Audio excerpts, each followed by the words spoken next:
بسم اللہ الرحمن الرحیم الحمد للہ وکفا وسلام علی عباده الذین اصطفى اما بعد فاعوذ باللہ من الشیطان الرجیم بسم اللہ الرحمن الرحیم اللہ لا الہ الا هو الحی القیوم لا تأخذه سنة ولا نوم الى آخر الآیہ.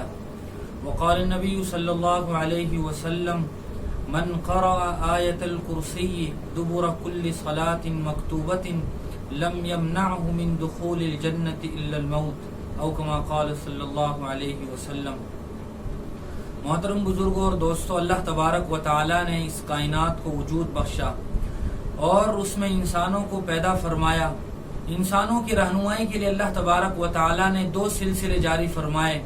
ایک وہ جس کو ہم رجال اللہ یعنی انبیاء کے نام سے یاد کرتے ہیں، دوسرا سلسلہ وہ ہے جس کو ہم کتاب اللہ کے نام سے یاد کرتے ہیں. ہم سب کے آقا تاجدار مدینہ محمد عربی صلی اللہ علیہ وسلم پر جو کتاب مقدس نازل کی گئی اس کو ہم قرآن مجید کہتے ہیں. یہ ایک ایسی لازوال اور بے مثال کتاب ہے جو امت کے ہر فرد کے لیے ہر لمحہ ہر موڑ پر رہنمائی کرتی ہے. اللہ تبارک و تعالی قرآن مجید میں ارشاد فرماتے ہیں ان ھذا القرآن یہدی للتی ہی اقوم ویبشر المؤمنین الذین یعملون الصالحات ان لہم اجرا کبیرا. کہ یہ کتاب تمہارے لیے ہر لمحہ رہنمائی کرتی ہے، اعمال صالحہ کرنے والوں کو خوشخبریاں سناتی ہے اور نافرمانی کرنے والوں کو عذاب الہی سے خبردار کرتی ہے. اور یہ کتاب ایک ایسی کتاب ہے جو ہر شک و شبہ سے بالاتر ہے. اس میں کسی قسم کی کجی اللہ تبارک و تعالی نے نہیں رکھی ہے.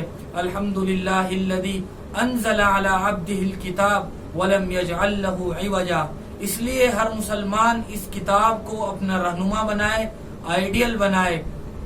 نہ یہ کہ قرآن مجید کے احکام کو پس پش ڈال دیا جائے، قرآن مجید کو ہم اٹھا کر اپنے گھروں کی طاقوں کی زینت بنا دیں اور وہ سال بھر گرد و غبار میں اٹا رہے، یا یہ کہ ہم اس قرآن مجید کو صرف رمضانی کتاب سمجھیں، یا قرآن مجید کو ہم صرف جھاڑ پھونک کے لیے اور تعویذ گنڈے کے لیے استعمال کرتے رہیں.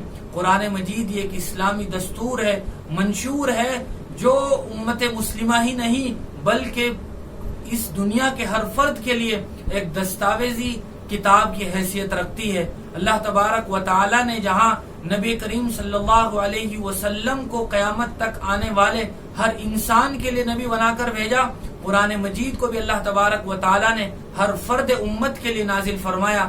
شہر رمضان الذی انزل فیہ القرآن ھدی للناس. یہاں ھدی للناس کہا گیا ہے، نہ ھدی للمؤمنین کہا ہے، نہ ھدی للمسلمین کہا ہے. اس لیے ہم قرآن مجید کے احکام کو اپنی زندگی کا جزو لا ينفک بنائیں اور قرآن مجید میں بیان کردہ احکام ربانیہ پر ہم عمل کرتے رہیں. قرآن مجید کی صورتوں کی اپنی اپنی خصوصیتیں ہیں، قرآن مجید کی آیات کی اپنی اپنی خصوصیتیں ہیں. قرآن مجید میں ایک آیت ایسی آیت ہے جو پورے قرآن مجید میں سب سے زیادہ محتم بالشان اور فضیلت والی آیت ہے. اللہ کے رسول صلی اللہ علیہ وسلم نے ایک مرتبہ حضرت ابی بن کعب رضی اللہ تعالی عنہ سے سوال فرمایا اتدری یا ابا المنذر ای کتاب ای آیت فی کتاب اللہ اعظم. کہ ابی بن کعب جانتے ہو کہ قرآن مجید کی سب سے عظیم آیت کون سی ہے؟ تو حضرت ابی بن کعب نے کہا اللہ و رسول عالم، کہ یا رسول اللہ آپ اور اللہ زیادہ جانتے ہیں. آپ علیہ الصلوۃ والسلام نے دوسری بار ان سے سوال فرمایا، انہوں نے یہی جواب دیا. تیسری بار سوال فرمایا تو انہوں نے کہا کہ آیت الکرسی قرآن مجید کی سب سے عظیم آیت ہے. تو اللہ کے رسول صلی اللہ علیہ وسلم نے ارشاد فرمایا لیہنک العلم یا ابا المنذر، اے ابو المنذر یعنی ابی بن کعب، تمہیں تمہارا علم مبارک ہو، تم نے بالکل صحیح جواب دیا ہے.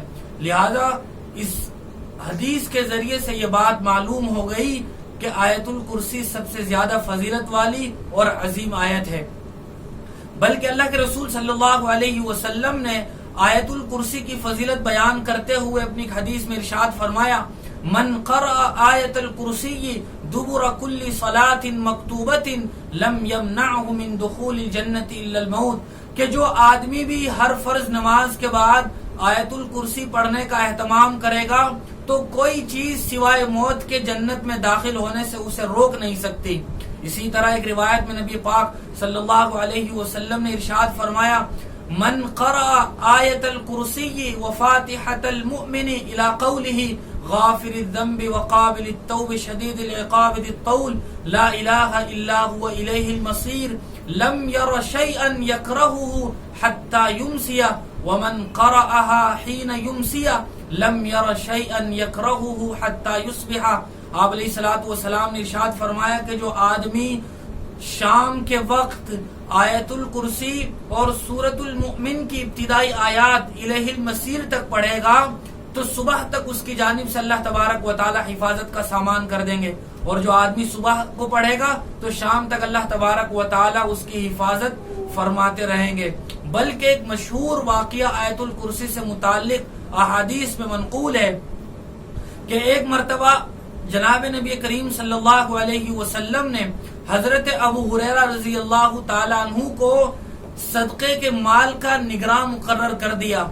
وہ نگرانی فرما رہے تھے، رات کے آخری پہر میں ایک شخص آیا، صدقے کے مال میں سے کچھ کھانے کا سامان لے کر چوری کر کے لے جانے لگا۔ تو حضرت ابو ہریرہ نے کہا کہ میں آپ کی شکایت صبح میں رسول اکرم صلی اللہ علیہ وسلم سے کروں گا۔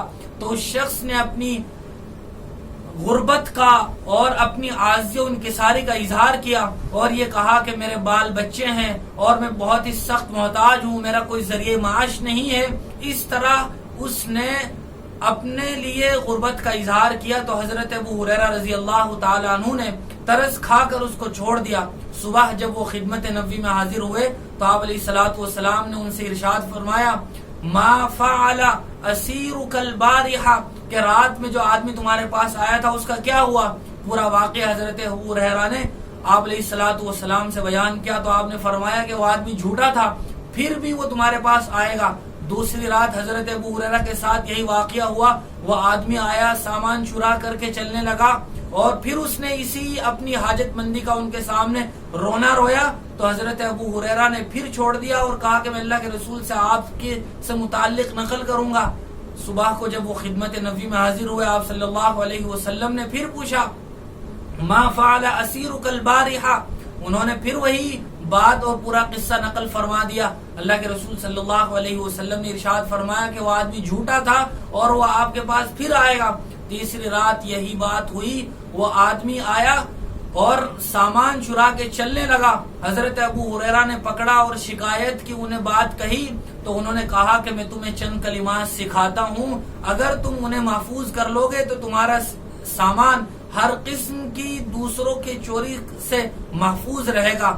تو انہوں نے یعنی اس آدمی نے حضرت ابو ہریرہ کو وہ کلمات بتائے اور ساتھ میں یہ کہا اذا اویت الى فراشک فقرأ آیت الکرسی فإنک لن یزال علیک من اللہ حافظ ولا یقربنک شیطان حتی تصبح، کہ جب رات میں جب آپ اپنے بستر پر جاؤ تو آیت الکرسی پڑھ لیا کرو، کسی شیطانی دسترس سے آپ محفوظ رہو گے، ہر قسم کی چوری سے آپ محفوظ ہو جاؤ گے، اور یہ سلسلہ صبح تک جاری رہے گا۔ جب تک آپ اس طرح یہ عمل کرتے رہیں گے حفاظت کا سامان ہوتا رہے گا۔ صبح کو اللہ کے رسول صلی اللہ علیہ وسلم کی خدمت میں جب حاضری ہوئی تو حضرت ابو ہریرہ سے آپ صلی اللہ علیہ وسلم نے پھر پوچھا تو انہوں نے پورا واقعہ نقل کیا۔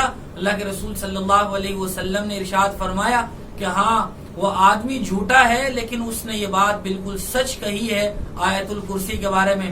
اور پھر آپ صلی اللہ علیہ وسلم نے ان سے کہا کہ جانتے ہو کہ وہ آدمی کون تھا؟ تو آپ علیہ الصلوۃ والسلام نے فرمایا کہ وہ آدمی شیطان تھا۔